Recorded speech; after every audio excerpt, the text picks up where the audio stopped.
Unions exist to protect employees and help ensure a safe working environment where employees are treated well. At US Ecology, we believe all our team members should have a safe working environment and be treated well, and if we do that right, they won't need to look to unions for protection. When we don't do that well, especially when we allow hostile, unsafe, or unhealthy working conditions, team members are more likely to look to someone to defend their right to be treated well at work. Often, that is a union.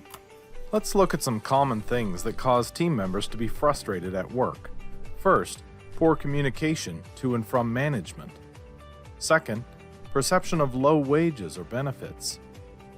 Third, perception of unfairness or favoritism between supervisors and team members. And finally, a general perception that management just doesn't care. Let's dig into each of these one at a time. First, poor communication. This could take many forms. For example, team members may not understand their benefits very well. As leaders, we can help them find the right resources to understand their benefits. Team members are always likely to have questions when we either hire people or lay people off.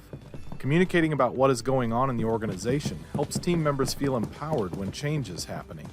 Other questions that can be resolved through better communication may be, why were our hours cut?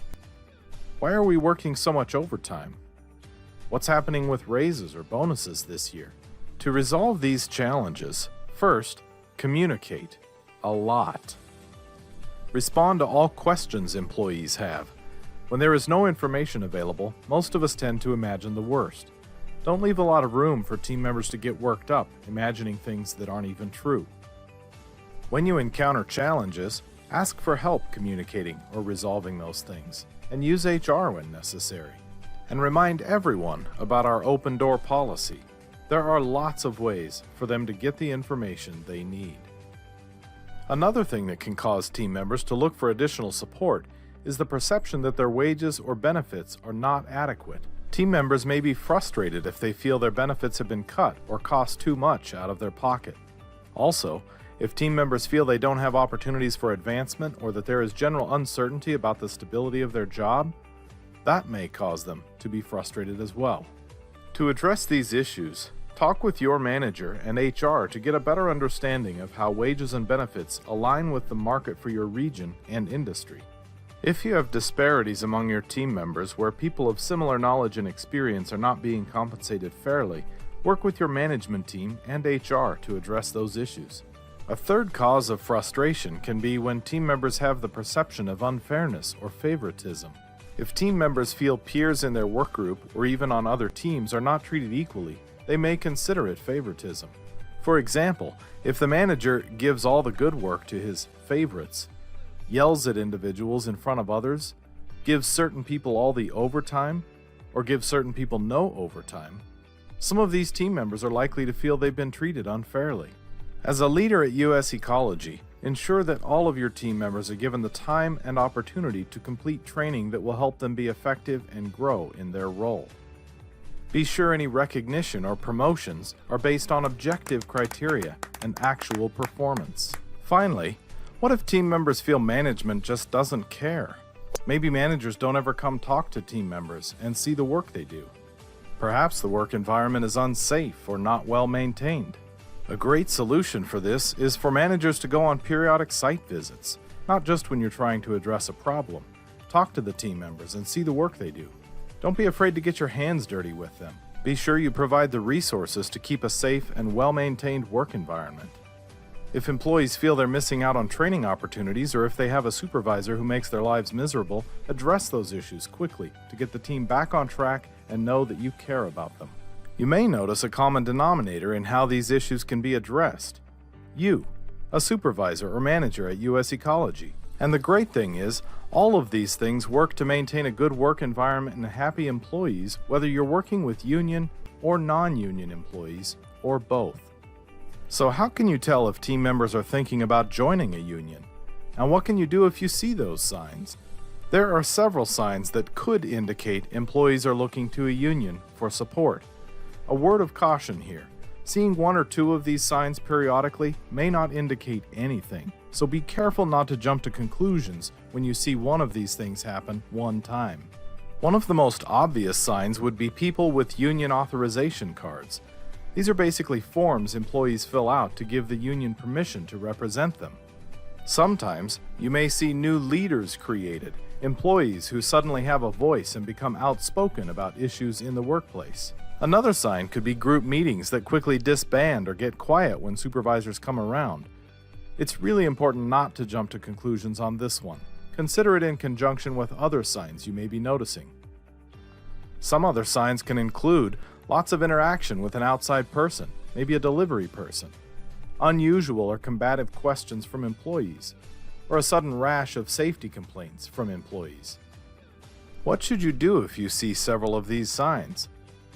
The most important thing you can do is contact HR. HR staff and our Director of Labor Relations will help you with several things.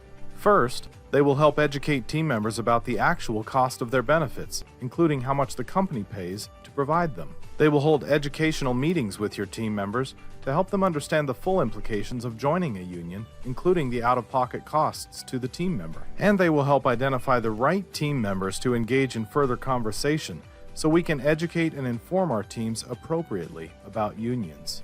There are a few things you absolutely shouldn't do if you're concerned that employees may be thinking about joining a union. You can remember them with the acronym TIPS. First, don't make any threats, like loss of job, loss of pay, or that you might discharge or discipline someone. Second, interrogation. Don't ask team members if they support the union. Third, don't make any promises.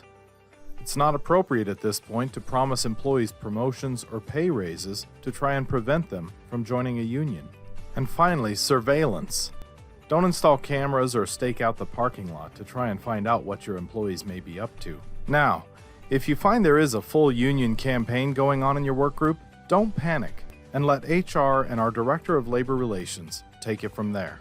So let's summarize. When our team members feel there is poor communication with management, perception of low wages or benefits, perception of unfairness or favoritism, or perception that management doesn't care, they are more likely to look for help and support, and sometimes that can be from a union. To counter these issues, effective leaders at US Ecology make sure their team members are informed, educated, fairly treated, and supported by management. At the end of the day, everyone can take responsibility for making US Ecology a great place to work.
If you have additional questions, talk to your manager, then reach out to your local HR team member or the Director of Labor Relations for assistance.